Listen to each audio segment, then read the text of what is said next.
আসসালামু আলাইকুম প্রিয় চাকরি প্রত্যাশী বন্ধুরা, আশা করি আপনারা ভালো আছেন। ইতিমধ্যে আপনারা দেখতে পাচ্ছেন মে মাসে চলমান সকল নিয়োগ বিজ্ঞপ্তি নিয়ে আজকের এই ভিডিওটি। অবশ্যই ভিডিওটি শেষ পর্যন্ত দেখবেন। সাধারণত আপনার জানা অজানা অনেক বিজ্ঞপ্তি রয়েছে যেগুলো আপনি জানেন না, অথবা বিজ্ঞপ্তি প্রকাশিত হয়েছে কিন্তু আপনি তো জানেন না। তো এই বিজ্ঞাপনগুলোর পদের সংখ্যা, আবেদনের শুরুর তারিখ, শেষ তারিখ সম্পূর্ণ আজকের এই ভিডিওতে জানতে পারবেন। চলুন দেখে নেওয়া যাক আজকের কাঙ্ক্ষিত সেই বিজ্ঞাপন। তো আপনারা দেখতেই পাচ্ছেন জীবন বীমা কর্পোরেশন থেকে আজকের এই বিজ্ঞপ্তিটি। চলুন দেখে নেওয়া যাক কী কী পদ ফাঁকা আছে এবং পদ সংখ্যা কতটি ফাঁকা আছে এবং শিক্ষাগত যোগ্যতা কী কী প্রয়োজনীয় চাকরির জন্য। পদের নাম উচ্চমান সহকারী, গ্রেড 13, বেতন ধরা হবে 11,000 থেকে 26,590 টাকা। পদ সংখ্যা ফাঁকা আছে 176টি। বয়স অনূর্ধ্ব 32 বছর। শিক্ষাগত যোগ্যতা ও অভিজ্ঞতা কোনো স্বীকৃত বিশ্ববিদ্যালয় হতে স্নাতক পাস। 2 নম্বরে আছে অফিস সহকারী কাম কম্পিউটার মুদ্রাক্ষরিক, গ্রেড 16, স্যালারি ধরা হবে 9,300 থেকে 22,490 টাকা।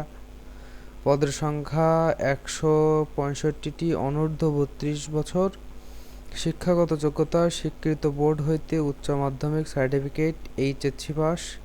কম্পিউটার প্রশিক্ষণপ্রাপ্ত এবং কম্পিউটার মুদ্রাক্ষরণে প্রতি মিনিটে বাংলা 20 শব্দ এবং ইংরেজিতে 28 শব্দের গতি। 3 নম্বরে আছে অফিস সহায়ক, গ্রেড 20-এর চাকরি, স্যালারি ধরা হবে 8,250 থেকে 20,010 টাকা। পদ সংখ্যা ফাঁকা আছে 199টি।